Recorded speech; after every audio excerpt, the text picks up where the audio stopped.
በስመ አብ ወወልድ ወመንፈስ ቅዱስ አሐዱ አምላክ አሜን። የእግዚአብሔር ሰዎች እንደምን አደራችሁ?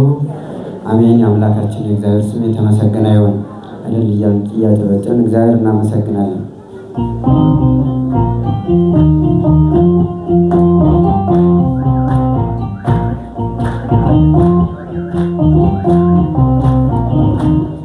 ፍቅር ማረከኝ በሕይወቴ በዘመኔ ፍቅር ማረከኝ በሕይወቴ በዘመኔ አምላኬ ለኔ መድኃኒቴ ፍቅር ማረከኝ በሕይወቴ በዘመኔ ፍቅር ማረከኝ በሕይወቴ በዘመኔ ፍቅር ማረከኝ በሕይወቴ በዘመኔ እግዚአብሔር ለኔ መድኃኒቴ ፍቅር ማረከኝ በሕይወቴ በዘመኔ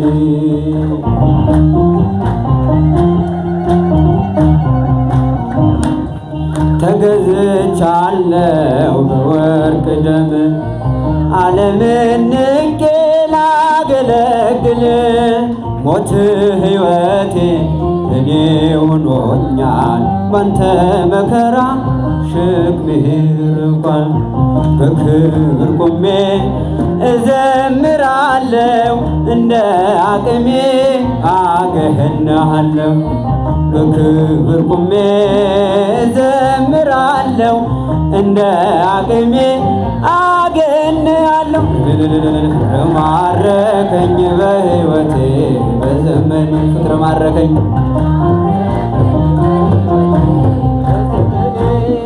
እግዚአብሔር ለኔ መድኃኒቴ ፍቅር ማረከኝ በሕይወቴ በዘመኔ ለሚባል አይጨበጨባል። ምድርና ሰማይ እልል ይበሉ ምስጋና ላንተ ይድረስ እያሉ መሳይ የለም ለቅድስና አቀርባለሁኝ ላንተ ምስጋና። ጣቴ በገና ይደረድራል በቀን በሌሊት ያመሰግናል። ጣቴ በገናን ይደረድራል በቀን በሌሊት ያመሰግናል። እልልታችሁ ጨባ ፍቅር ማረከኝ በሕይወቴ በዘመኔ ፍቅር ማረከኝ በሕይወቴ በዘመኔ እግዚአብሔር ለኔ መድኃኒቴ ፍቅር ማረከኝ በሕይወቴ በዘመኔ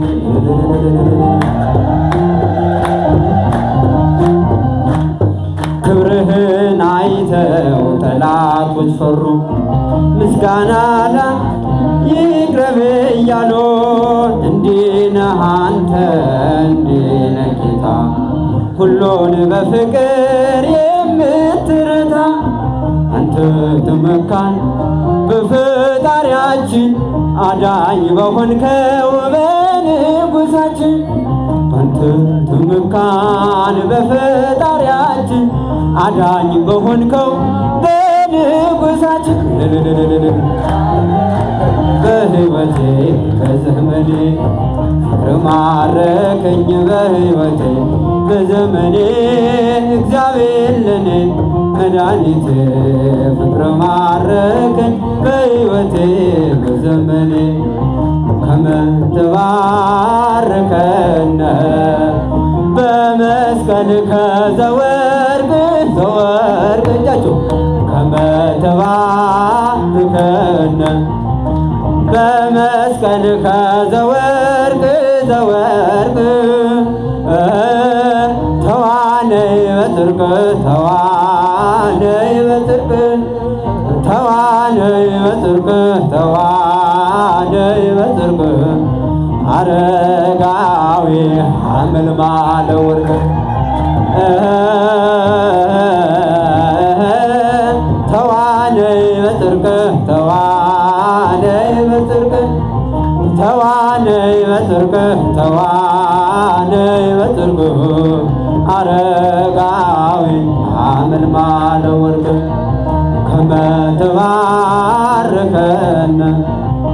በመስቀልከ ዘወርቅ ዘወርቅ እጃችሁ ከመተባርከነ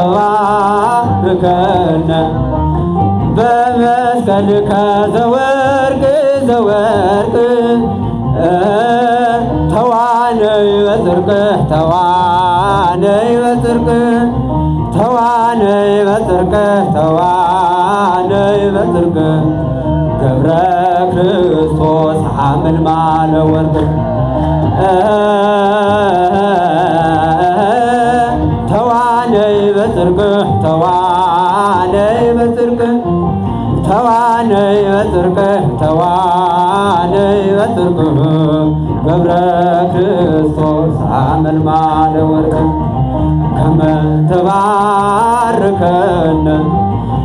በመስቀልከ ዘወርቅ ዘወርቅ እጃችሁን ይባላል ተባርከነ በመስቀልከ ዘወርቅ ዘወርቅ ተዋነይ በጽድቅ ተዋነይ በጽድቅ ተዋነይ በጽድቅ ተዋነይ በጽድቅ አረጋዊ ሐመልማለ ወርቅ ተዋነይ በጽድቅ ተዋነይ በጽድቅ ተዋነይ በጽድቅ ተዋነይ በጽድቅ አረጋዊ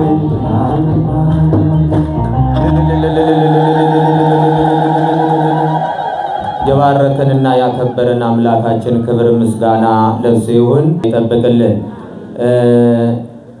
ጌታ ሆይ ተናገር እኔ ባሪያ እሰማለሁ እንዳለው ነቢዩ እኛ እንናገራለን እናንተ ትሰራላችሁ። ሁላችሁም ያስለመዳችሁትን በየወሩ ዕቁብ ከቅዱሳን ጋር የገባችሁትን ለማስታወስ በየበሩ አንዱ ዕቁብ የሚቀረው ብዙም አናቆያችሁም። ያው ቅበላ ነች እንረዳለን። ለጥቂት ደቂቃ ሁላችሁም ተረጋግታችሁ እንድትሰሙ ቃሉን እያሳሰብን በዚህ ሰዓት የሚያስተምሩ መምህራችን የደብራችን የቅኔና የመጽሐፍ መምህር የሆኑት የእንታ ልዑል ይሆናሉ። እግዚአብሔር አምላክ በእሳቸው ላይ አድሮ እንዲያስተምረን የአምላካችን ቅዱስ ፈቃዱ ይሁንልን። ወደ እሳቸው ወስዳቸዋለሁ።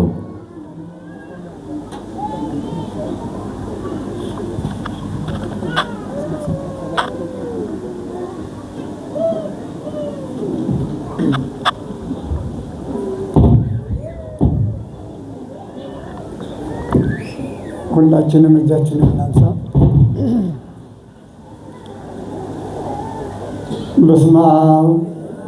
በስመ አብ ወወልድ ወመንፈስ ቅዱስ አሐዱ አምላክ በቅድስት ሥላሴ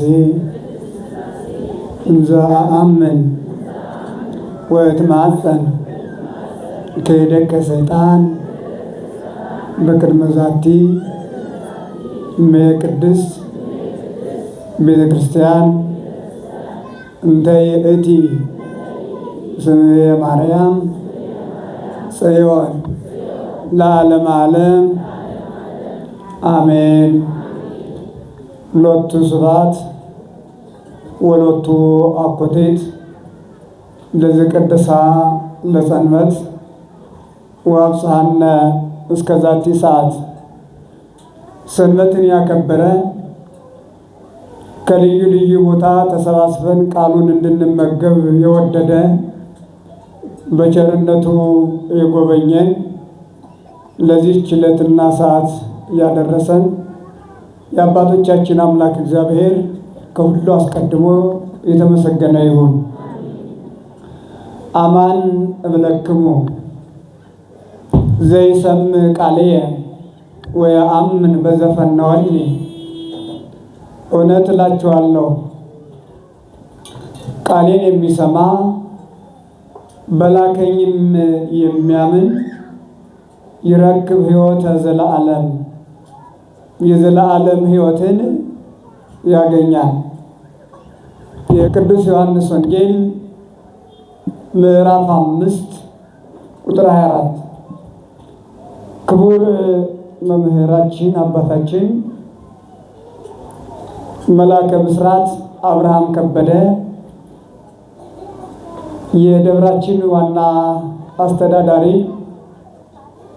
ክቡር መምህራችን መጋቤ ሥርዓት አሰፋ መረሳ የደብራችን ዋና ጸሐፊ፣ ክቡራን የቀለም ቀንዶች አባቶቻችን ሊቃውንተ ቤተ ክርስቲያን፣ መምህራን እና ካህናት ዲያቆናትን ጨምሮ ቅዱስ አምላካችን እግዚአብሔር እንደ ጥላ በሚያልፍ ዘመናችን ላይ ዘመን የጨመረላችሁ ሽማግሌዎች አባቶቼና እናቶቼ፣ እግዚአብሔር መንግሥት ምሳሌ የሆናችሁ ሕፃናትን ጭምር የአምላካችን የእግዚአብሔር ሰላምና ፍቅር ይብዛላችሁ እያልኩ እንደምን አደራችሁ? እንደምን ሰነበታችሁ? እንደምን ስለዚህ ሰዓት አደረሳችሁ? ክብራይል ክቡር ነግሳይል ንጉሥ እኛ ባናመሰግነው ክብሩ የማይጎልበት የማይቀነስበት፣ እኛ ብናመሰግነው ደግሞ ክብሩ የማይጨመርለት ዘላለማዊ አምላካችን አባታችን እግዚአብሔር የጻድቃን ምርኩዛቸው፣ የተሰደዱት ተስፋቸው፣ የተጨነቁት መረጋጊያቸው፣ የማይሰበር መዝገባችን መድኃኔዓለም ክርስቶስ የተመሰገነ ይሁን። የእመቤታችን ስሟ ከፍ ከፍ ይበል ይክበር ይመስገንልን። በድጋሚ እንደምን አደራችሁ? እግዚአብሔር ይመስገን ብለን እንድናመሰግን የረዳን የአባቶቻችን አምላክ ደግሜ እላችኋለሁ ይመስገንልን። እንደተባለው በመርሃ ግብር በኩል መሪው በኩል እንደተላለፈው ዛሬ ምንድን ነው? በደንብ ንገሩኝ እስቲ። ምንድን ነው? ቅበላ። አንዳንድ ጊዜ በቤተ ክርስቲያን ውስጥ ያሉ ትርጉሞች አቅጣጫቸውን እንዳይስቱ ጥንቃቄ ያስፈልጋል። ቅበላ ማለት ስጋ የምንበላበት፣ ወተት የምንጨልጥበት፣ ቤት ውስጥ ያለው ስጋ እስከሚያልቅ ድረስ አትደርሱም እንደተባልን ሆዳችንን ከአቅም በላይ የምንሞላበት ሳይሆን ቅበላ ማለት ራሳችንን ለጾም፣ ራሳችንን ለጸሎት፣ ራሳችንን ለስግደት፣ ራሳችንን ለአምልኮ፣ ራሳችንን ለመንፈሳዊ ሕይወት የምናስገዛበት ስለሆነ ብዙም ቅበላ እያለን ሰዓቱን ባናሯሩጠው መልካም ይመስለኛልና እንደተባለው አጠር ያለ ጊዜ ነው የምንነጋገረው። እግዚአብሔርን ስንቀበለው እግዚአብሔር እኛን ይቀበለናል። ማንን ስንቀበለው? እግዚአብሔርን ስንቀበለው እግዚአብሔር እኛን ይቀበለናል። እግዚአብሔር ሁላችንንም ይቀበለን።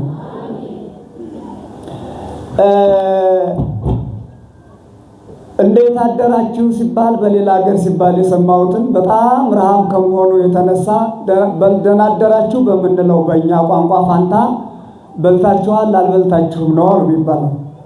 ሰምታችኋል?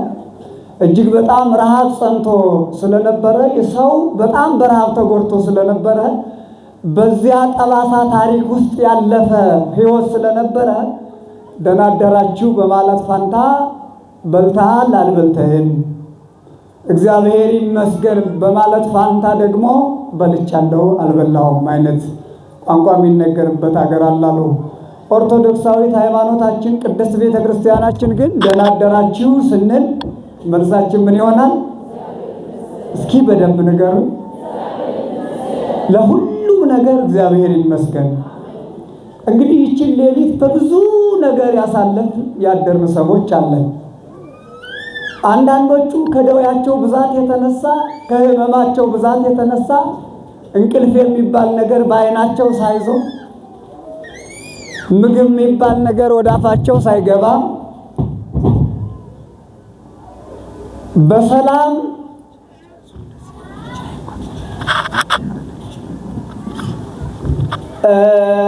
ሳይተኙ መቼ በነጋ እያሉ በእንባ ተውጠው ጭንቀት ነግሶባቸው በሐዘን ላይ ሐዘን እየተጨመረባቸው በሞትና በሕይወት መካከል ሆነው በባሳቸው ቁጥር አሁን መልአከ ሞት መጣ፣ ሳልዘጋጅ ሳልቆርብ ሳልጾም ሊወስደኝ ነው እያሉ ሰውነታቸው በሞቀ ቁጥር የሰውነታቸው ሙቀት በጨመረ ቁጥር ቅዝቃዜና ሙቀት በተፈራረቀባቸው ቁጥር አሁን ልሄድ ነው፣ አሁን ልሰናበት ነው እያሉ በስጋት ያሳደሯት ሰዎች አሉ። ሌላው ደግሞ በጣም በብዙ መንገድ ያሳደሩ ወይም ያሳለፉ ሰዎች ቢኖሩ እግዚአብሔርን በማገልገል ከእግዚአብሔር ጋር በመነጋገር እግዚአብሔርን በማመስገን አባቴ ሆይ ይቅር በለኝ እያሉ በፊቱ ቆመው እግዚአብሔር ጋር ሲነጋገሩ ያደሩን ቅዱሳን ይኖራሉ። ምን አደከማችሁ? ያም ሆነ ይህ ሌሊቱ አልፎ በሰላም ለዚህ ዕለት ደርሰናልና ክብር ምስጋና ለመድኃኔዓለም ይሆነው። ያንን ግርማ ሌሊት ያሳለፈ አምላካችን እግዚአብሔር ያንን የማይጨበጥ የማይዳሰስ የማይታይ ጽኑ ጨለማ ያሳለፈ አምላካችን እግዚአብሔር የእኛንም ጽኑ መከራ ያሳልፍልን። ይህን ብዬ ወደ ዕለቱ የትምህርት ርዕስ ወስዳቸዋለሁ። አጠር ያለ ጊዜ ነው የሚኖረን። እስከዚያ ግን ለመባረክ ለመቀደስ ቃሉን ማዳመጥ ያስፈልጋልና ተረጋግታችሁ እንድታዳምጡኝ በመድኃኔዓለም ስም እያሳሰብኩኝ ወደ ዕለቱ የትምህርታችን ርዕስ እንገባለን። የትምህርታችን ርዕስ ወይም መነሻ የሚሆነው አምላካዊ ቃል የዘላለም ሕይወት የሚል ይሆናል። ምን አልኳችሁ? እስኪ በደንብ ንገሩኝ። የዘላለም ሕይወት አምላካችን እግዚአብሔር ዘላለማዊ ሕይወትን ያድለን። ቃሉን የምናገኘው በቅዱስ ዮሐንስ ወንጌል ምዕራፍ 5 ቁጥር 24 ነው። ቃሉን የተናገረው መድኃኔ ዓለም ክርስቶስ ነው። ቃሉ የተነገረበት ምክንያት ክርስቶስ በዚህ ዓለም መልካም ሥራ ስለሰራ ተቃዋሚዎቹ በልዩ ልዩ መንገድ ስሙን አጥፍተውት ነበርና ለዚያ መልስ እንዲሆን ነው። የትምህርታችን መሰረታዊ ሐሳብና ዋና ግቡ ዓላማው ደግሞ ዘላለማዊ ሕይወትን እንድንወርስ ለማብቃት ነውና አምላካችን እግዚአብሔር በመልካም ነገር ሁሉ ይባርከን። ለማሳጠር ቃሉን እንዲህ በዚህ ልክ በምዕራፍ ከፍሎ በቁጥር ሰፍሮ ያስቀመጠልን ከ12ቱ ሐዋርያት አንዱ የሆነው ዮሐንስ ወልደ ነጎድጓድ ራእየ ምስጢር የሚባል ታላቁ ሐዋርያ ነው። ይህ ሐዋርያ ማን ነው ካላችሁኝ፣ ዘብዴዎስ ከሚባል ሰው እና ከእናቱ የተወለደ በእግዚአብሔር ምርጫ ወደ እግዚአብሔር የተጠራ ነው። የቅዱስ ማቴዎስ ወንጌል ምዕራፍ 4 ቁጥር 21 ላይ ስታነቡት እንዲህ ተብሎ ተመዝግቦ ታገኙታላችሁ። ወሃሊፎ እምህየ ህቀ፣ ከዚያ ጥቂት አልፎ ረከበ ክሌተ አሃወ፣ 2 ወንድማማቾችን አገኘ ይላል። ስንት ወንድማማቾችን? እግዚአብሔር ሁላችንንም ያግኘ። እንዘ ይሰሩ ወያስተሳኒው መሳግሪሆሙ፣ መረባቸውን የተቆረጠውን የተበጠሰውን ሲቀጥሉ፣ የቆሸሸውን ያልጸዳውን ሲያጸዱ ሲያጥቡ አገኛቸው። ወበጊዜያ ይቤሎሙ ኑ ትሉኒ፣ ያን ጊዜ 2 ወንድማማቾችን አገኘ። እነሱም ማን ይባላሉ? ያዕቆብና ወንድሙ ዮሐንስ። ያን ጊዜ ፈጥናችሁ ተከተሉኝ አላቸው። ወሃደጉ ሐመሮሙ፣ አመራቸውን መረባቸውን፣ ወዘብዴዎስ አብሆሙ ወይም አባሆሙ፣ አባታቸው ዘብዴዎስን ትተው ወተለው ወተከተሉት ይላል። እንዲህ የተሰበረ ልቡና እግዚአብሔር አምላካችን ያድልን። የእግዚአብሔር ልጆች ለመመለስ አንዲት ቃል በቂ ናት። ጥሪያችንን አክብረን በጥሪያችን ለመመላለስ አንዲት ቃል በቂያችን ናት።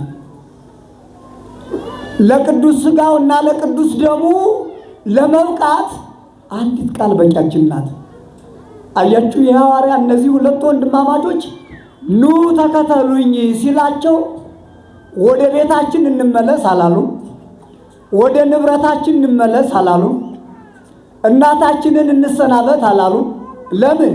ከእናት የሚበልጠው እናት መድኃኔዓለም ክርስቶስ ጠርቷቸዋልና። ለምን? ከሀብት የሚበልጠው ሀብት መዝገብነ ዘይሰርቆ ሰራቂ፣ ሌባ የማይሰርቀው መዝገብ፣ ብል የማያበላሸው ሀብት፣ ዘመን የማይሽረው ሀብት ስላለ እርሱ ስለጠራቸው እርሱን ተከተሉት። ወዘብዴዎስ አባሆሙ፣ አባታቸው ዘብዴዎስንም ትተው ተከተሉት። ከአባት የሚበልጥ አባት መድኃኔዓለምን አግኝቶ አልከተልም የሚል ሰው አለ?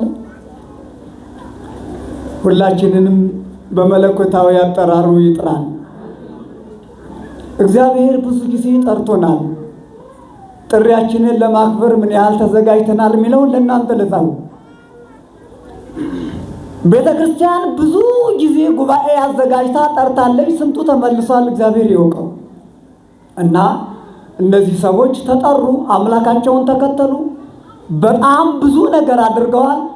እንዲያውም እስከ መጨረሻው ጥሪውን አክብሮ እስከ መስቀሉ ድረስ የሄደ ዮሐንስ ወልደ ነጎድጓድ ነው።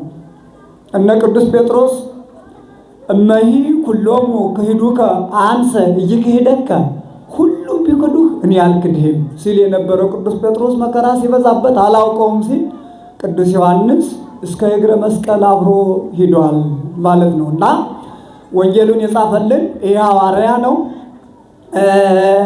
በዛሬው ዕለት እንዲነበብ የተደረገበት መሰረታዊ ሀሳብና ዓላማ በሊቃውንቱ ወይም ደግሞ በቅዱስ ያሬድ ድጓ በአባ ጊዮርጊስ ዘጋስጫ አከፋፈል ዓመቱን ከአራት ከፍሎ ይነግረናል። ዘመነ አስተምህሮ፣ ዘመነ ፋሲካ፣ እንደገና ደግሞ ዘመነ ክረምት፣ ዘመነ አስተርእዮ። ቅደም ተከተሉን አቀዳደምኩት። አሁኑ ያለነው የአሁኑ ሰዓት ዘመነ አስተምህሮ፣ ክርስቶስ ደዌ የጸናባቸውን ሰዎች እንዳስተማረ እንደፈወሰ፣ ሕሙማነ ሥጋን በታምራት ሕሙማነ ነፍስን በትምህርት እንደፈወሰ የሚነገርበት ሰዓት ነውና ሊቃውንቱ ከቅዱስ ያሬድ ቃል ከድጓው ጋር የሚስማማውን ወንጌል መርጠው በዛሬው ዕለት እንድንማር አድርገውናል፣ ወይም ደግሞ እንዲነበብ አድርገውታል ማለት ነው። በዚህ የትምህርት ርዕስ ውስጥ የተወሰኑ ሀሳቦች ያሉ፣ እነሱም ሁለት ነገሮች ናቸው። ምስጢረ ሥጋዌና ምስጢረ ሥላሴ በሰፊው ተንጸባርቆበታል። ምንና ምን አልኳችሁ? በደንብ ንገሩኝ። ምስጢረ ሥላሴና ምስጢረ ሥጋዌ በሰፊው ተመዝግቦበታል። ሁሉን አንዘረዝርም። መነሻ የሆነውን ቃል እናነሳና ወደ ዋና ርዕሳችን ገብተን እንጨርሳለን ማለት ነው። የቅዱስ ዮሐንስ ወንጌል ምዕራፍ 5 ቁጥር 24 ላይ ስትመለከቱት እንዲህ ይላል።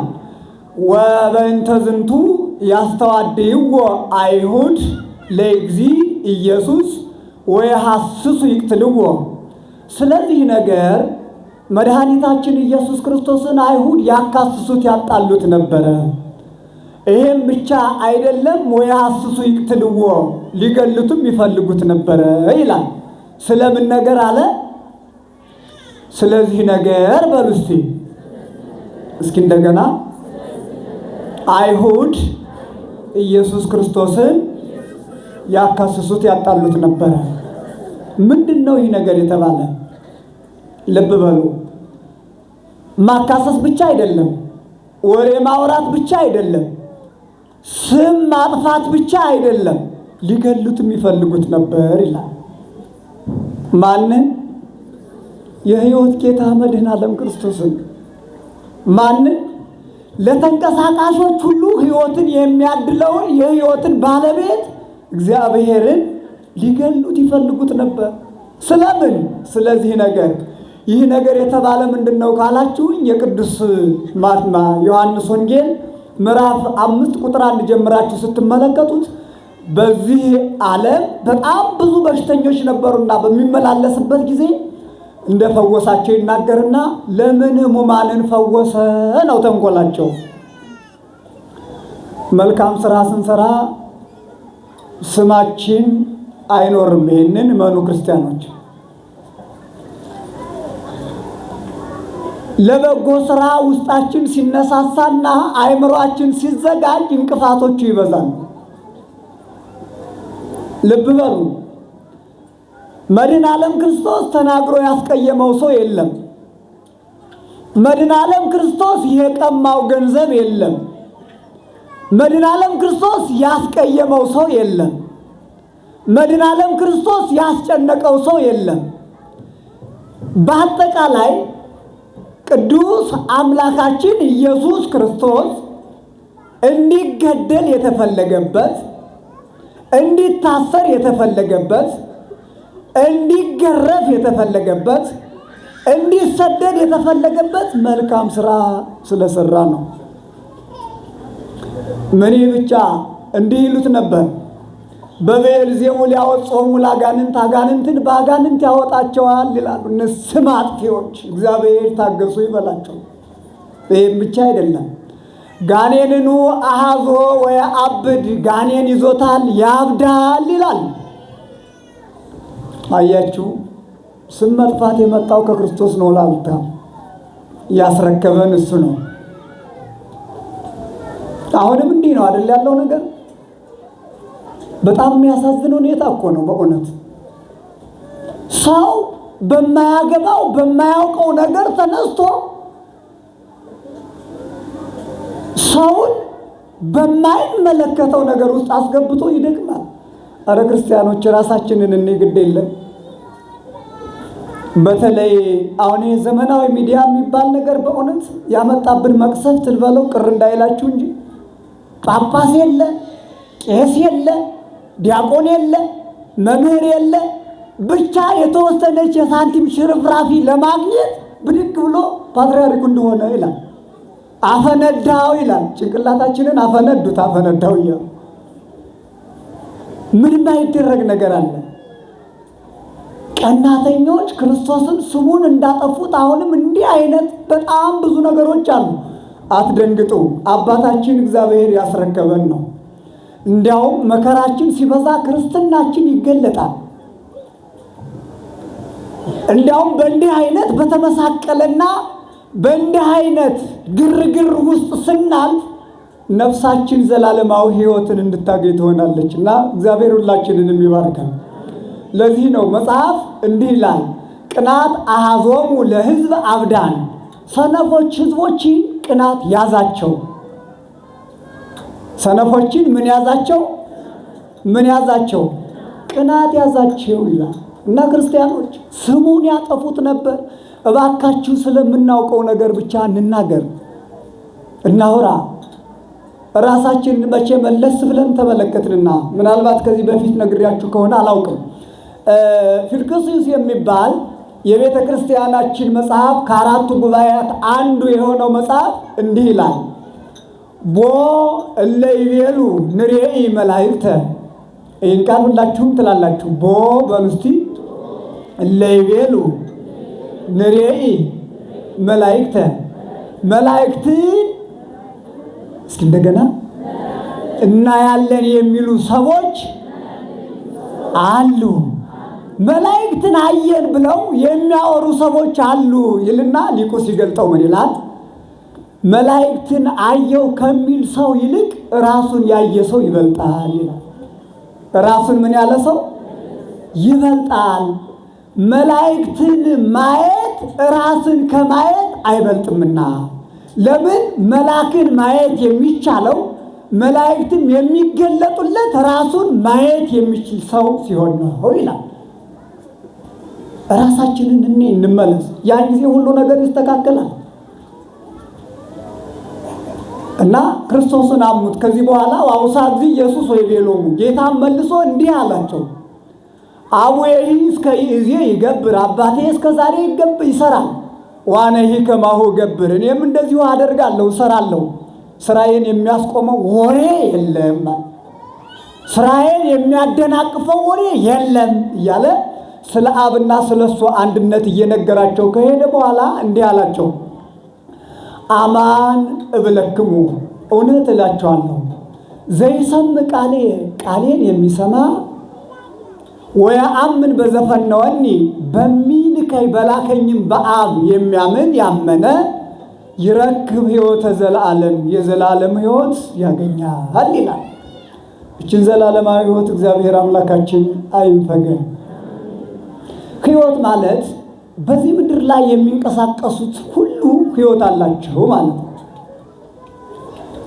በሶስት ዋና ዋና ነገሮች እናያቸዋለን። ሕይወት የሚባለው አንደኛው ሕይወት የሚባለው ጊዜያዊ ሕይወት ነው። ምናዊ ሕይወት አልኳችሁ? ምናዊ ሕይወት ዛሬ ታይቶ ነገ የሚጠፋ፣ ዛሬ ደምቆ ነገ የሚቀዘቅዝ፣ ዛሬ ተደስቶ ነገ የሚያስለቅስ ይህ ጊዜያዊ ሕይወት ነው። ሁላችንም እንሞታለን፣ ታምናላችሁ? ሁላችንም እናልፋለን፣ ታምናላችሁ? ባናምንም ሳንወድ በግድ እናምነዋለን፣ እንቀበለዋለን። ጊዜያዊ ሕይወት ማለት ይሄ ነው። ጊዜያዊ ሕይወት፣ ከጊዜያዊ ሕይወት እግዚአብሔር ይሰውራል። የሰው ሁሉ ትኩረት ጊዜያዊ ሕይወት ብቻ ላይ ስለሆነ አንዱ ገፊ፣ አንዱ ተገፊ፣ አንዱ ገዳይ፣ አንዱ ሟች፣ አንዱ አሳዳጅ፣ አንዱ ተሳዳጅ፣ አንዱ ባለ ጊዜ፣ አንዱ ጊዜ የጣለው፣ አንዱ በልቶ ጠግቦ የሚያደርገው የጠፋው፣ አንዱ ደግሞ የሚበላው አጥቶ ጾሙን ያደረ። ኧረ ስንት ጉድ አለ በዚህ ዓለም በእውነት።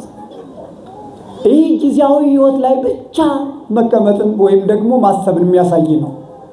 ጊዜያዊ ሕይወት ከእግዚአብሔር ያርቀናል።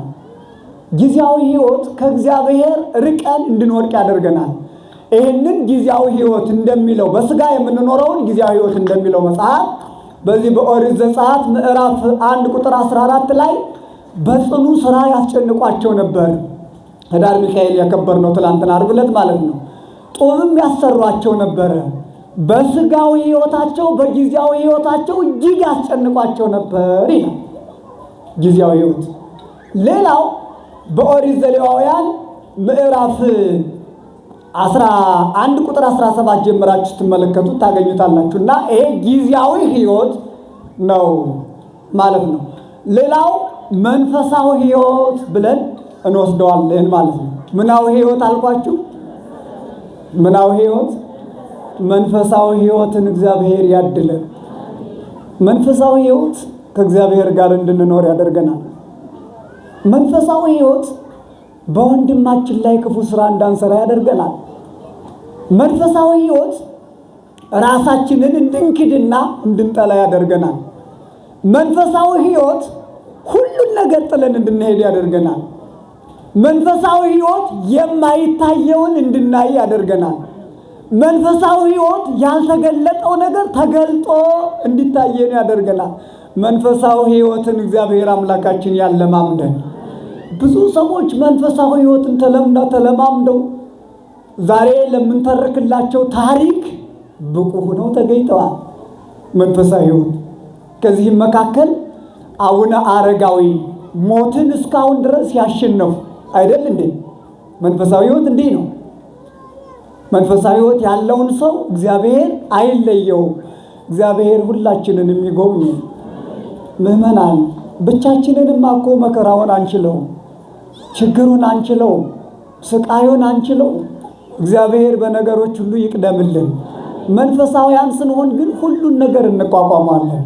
መዝሙረ ዳዊት መዝሙር 90 ቁጥር 1 ጀምራችሁ ተመልከቱት። ልዑል ረሰይ ከጸወነከ መጠጊያ ልዑል አደረግ እይቀርብ እኩይ ኀቤከ። ስለዚህ ክፉ ወደ አንተ አይቀርብም። ወይበው መቅሰፍት ቤተከ ወደ ቤትህ መቅሰፍት አይመጣም አይገባም። እስመ ለመላእክቱ ይእዜሙ በእንቲአከ ስላንተ መላእክትን ያዝዝልሃልና ይላል ሐዋርያው ቅዱስ ጳውሎስ በሮሜ መልእክቱ ምዕራፍ 8 ቁጥር 6 ላይ ደግሞ እንዲህ ብሎ ይነግረናል። ወእስመ ሕሊናሁ ለነፍስትነ ሞተ ያመጽ ላዕሌነ። ስጋዊ ሐሳባችን፣ ስጋዊ ፍላጎታችን፣ ስጋዊ አሰራራችን በእኛ ላይ ሞትን ያመጣል።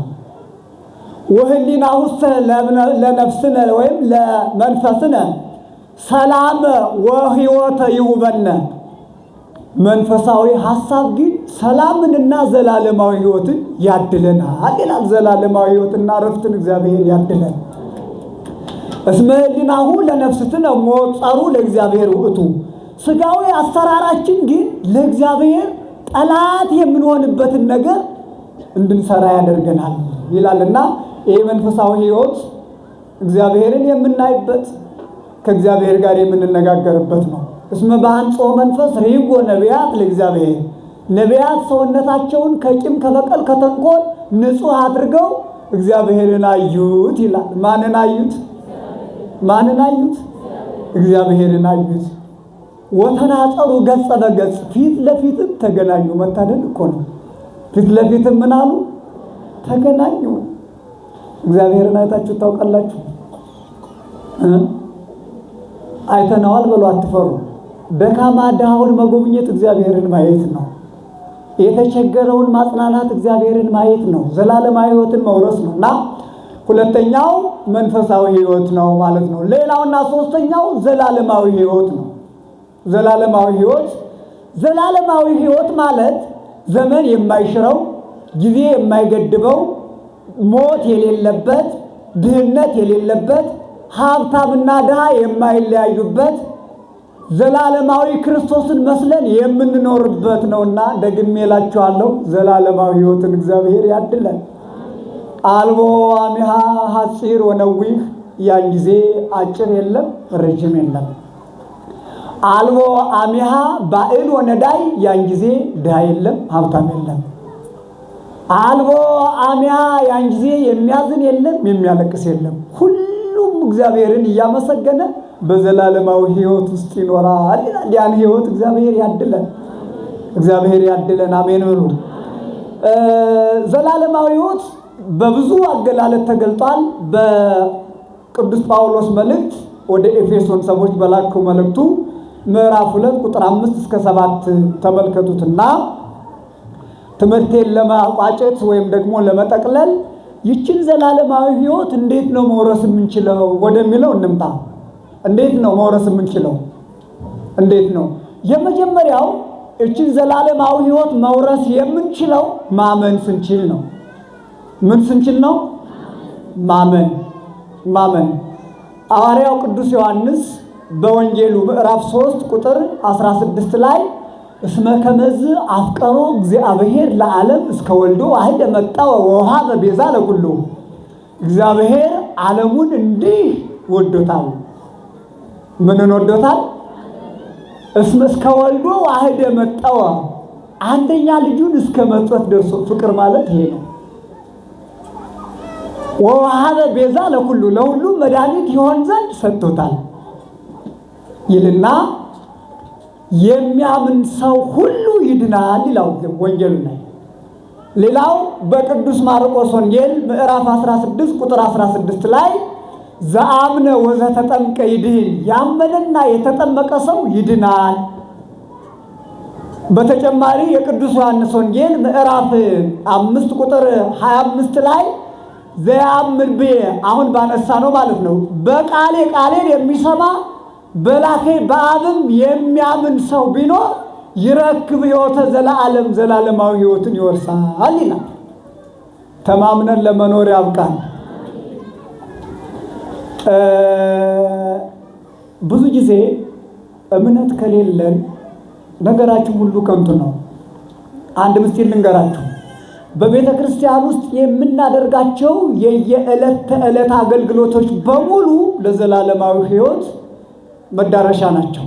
ቅዳሴው፣ ሰዓታቱ፣ ውዳሴው፣ ቅኔው፣ ዝማሬ ማሴቱ፣ ሌሎችም በሙሉ ዘላለማዊ ሕይወትን ለመውረስ የምንሄድባቸው ሂደቶች ናቸው ማለት ነው። እና የመጀመሪያው ማመን ነው።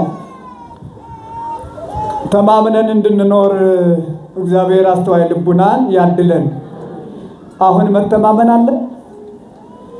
ጊዜ እንዳልፈጅባችሁ እሱን ማውራት አልፈልግም፣ እናንተ በደንብ ስለምታውቁት ማለት ነው። ሌላውና ሁለተኛው እችን ዘላለማዊ ሕይወት ለመውረስ ራሳችንን መካድ መቻል አለብን ማለት ነው። ራሳችንን መካድ ምንድነው? ራስን መካድ ምንድነው?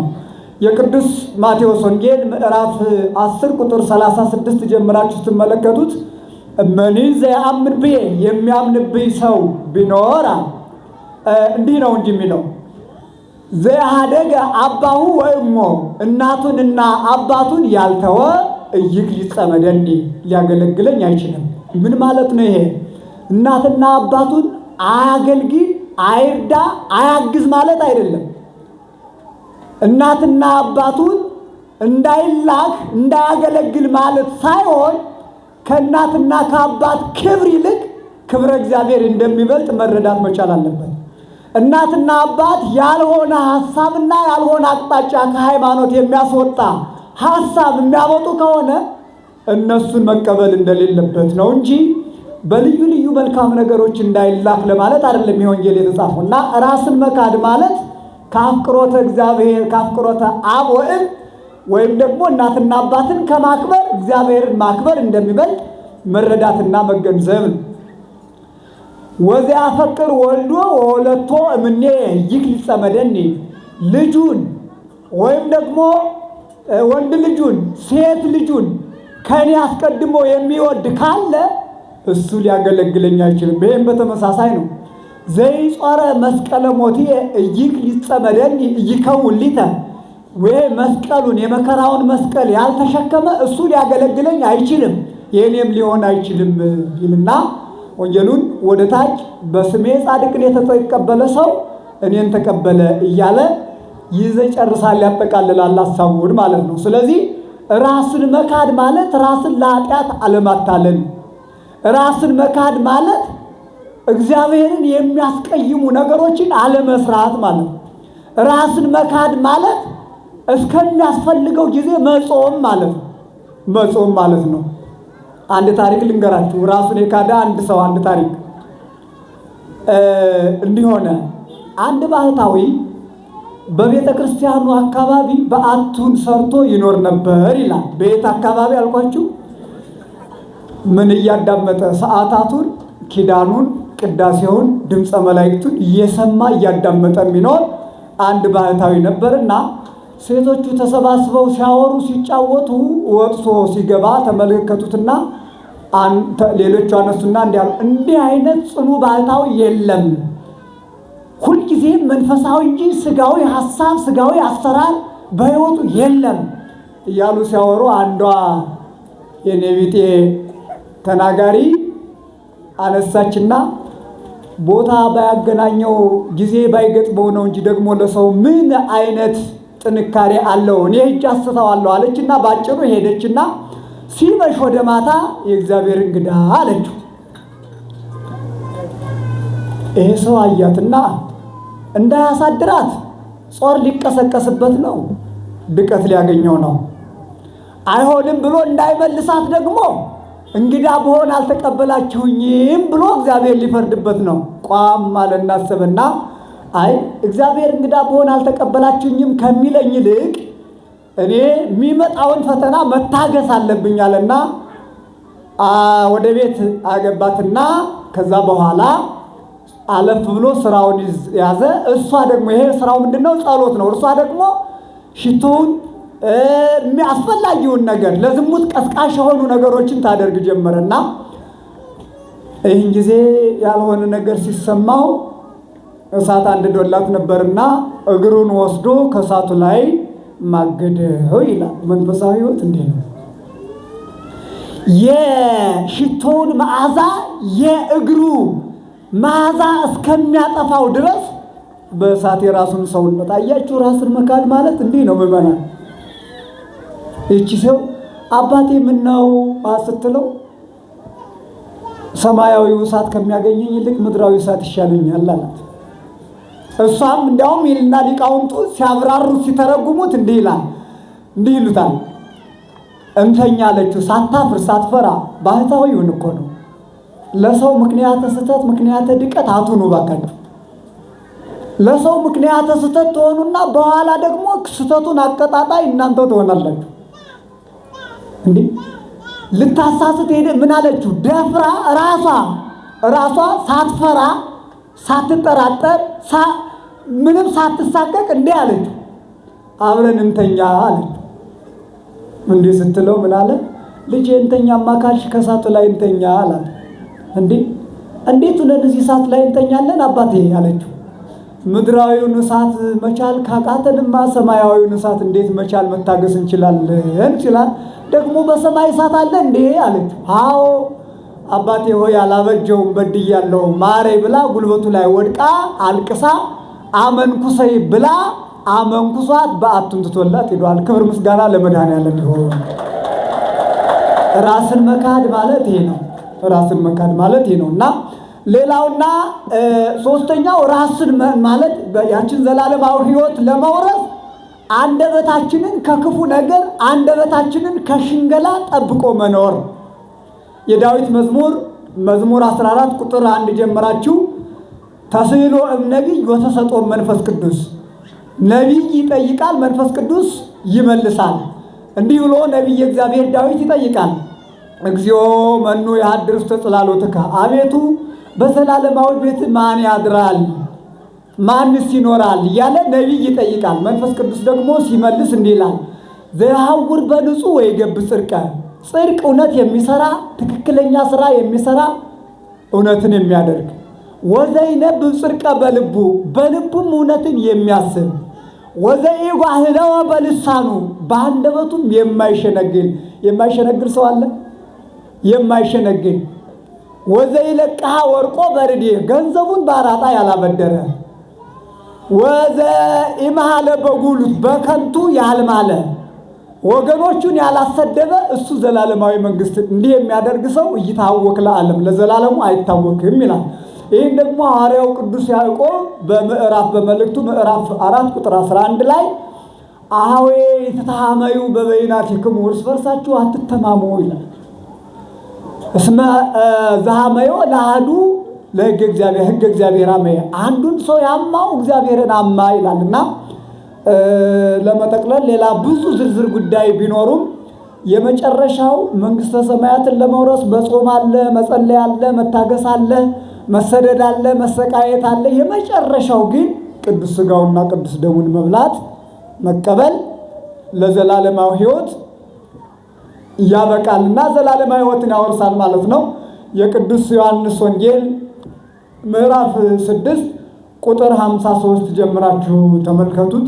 ሀበተ ርኅወ ገነት ወሀበተ ነጥፈ ዕረፍት ይክፍለነ ንሃሉ ውስተ ባቶሙ ለቅዱሳን አሜን። ይቆየን።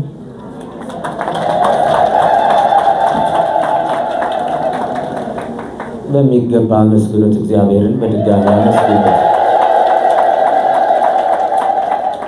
የዘላለም ሕይወት የሆነው መድኃኔ ዓለም ክርስቶስ በዚህ ምድር መጥቶ ተከተሉኝ አላቸው። ተከተሉት፣ ሕይወትን ሰጣቸው ብለው ላስተማሩን ለመምህራችን ለይንታልወል ቃለ ሕይወት ያሰማልን፣ ቃለ ሕይወት ያሰማልን። የአገልግሎት ዘመናቸውን ይባርክልን፣ በዕድሜ በጸጋ ይጠብቅልን። እኛም ባስተማሩን መሰረት ቃሉን ተምረን አዳምጠን የዘላለም ሕይወት እንድናገኝ እግዚአብሔር ይርዳን። ተምረናልና እግዚአብሔርን ማመስገን ያስፈልጋል አይደል? በዝማሬ ከወንድማችን ከዘማሪ ሙሉቀን ጋር አንድ ዝማሬ ዘምረን ወደ መጨረሻው እንሄዳለን። እግዚአብሔርን አብረን እናመሰግናለን። በድጋሚ እንደምንቆያቸው አሜን። የአምላካችን እግዚአብሔር ስም የተመሰገነ ይሁን።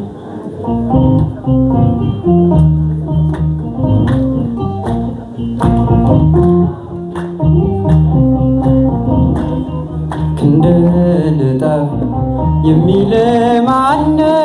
ማዳንን ተው የሚል ማነው? ይከፋቸው አሳዳጆቼ እስካሁን አለው ባንተ ጸንቼ። ቢከፋቸው አሳዳጆቼ እስካሁን አለው ባንተ ጸንቼ። እጃቸው ክንድህን እጠብ የሚል ማነው? ማዳንን ተው የሚል ማነው? ቢከፋቸው አሳዳጆቼ እስካሁን አለው ባንተ ጸንቼ። ቢከፋቸው አሳዳጆቼ እስካሁን አለው ባንተ ጸንቼ።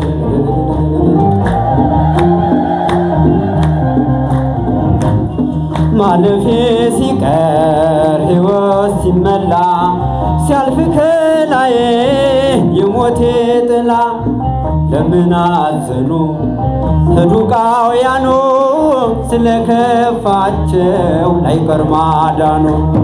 ክንድን እጠብ የሚል ማነው? ማዳንን ተው የሚል ማነው? ቢከፋቸው አሳዳጆቼ እስካሁን አለው አንተ ጸንቼ። ቢከፋቸው አሳዳጆቼ እስካሁን አለው አንተ ጸንቼ።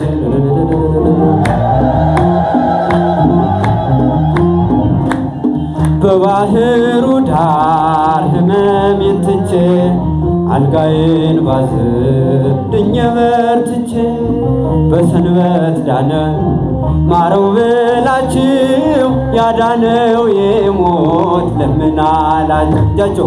ክንድን እጠብ የሚል ማነው? ማዳንህን ተው የሚል ማነው? ቢከፋቸው አሳዳጆቼ እስካሁን አለው አንተ ጸንቼ። ቢከፋቸው አሳዳጆቼ እስካሁን አለው አንተ ጸንቼ። ለሚባል ይጨበጨባል። ስምዖን ዞር በል ይከፈት በሩ ሲብቃ ሲምረኝ አንጎራጎሩ። ኃጢአቴን ፈቅዶ ጌታ ከተወው ምን ተጎዳ እንባዬ ባጠው። ክንድህን እጠብ የሚል ማነው? ማዳንን ተው የሚል ማነው? ቢከፋቸው አሳዳጆቼ እስካሁን አለው አንተ ጸንቼ። ቢከፋቸው አሳዳጆቼ እስካሁን አለው አንተ ጸንቼ።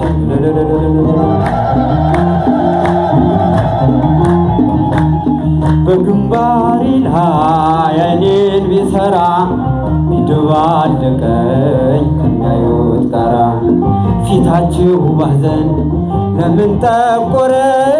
ሁሉን ቻይ ጌታ ስለከበረ። እጃችሁ ክንድን እጠብ የሚል ማነው? ማዳንን ተው የሚል ማነው?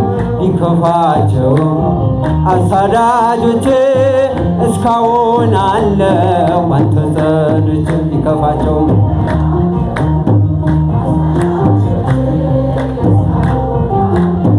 አንተ ጸንቼ ለሊባል ይጨበጨባል።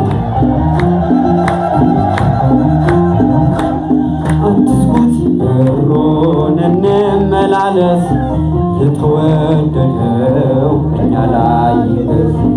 የምናቀርበው ለጌትነቱ የከበረውን ይዘናል ሽቱ። ክንድህን እጠብ የሚል ማነው? ማዳንን ተው የሚል ማነው? ቢከፋቸው አሳዳጆቼ እስካሁን አለው አንተ ጸንቼ።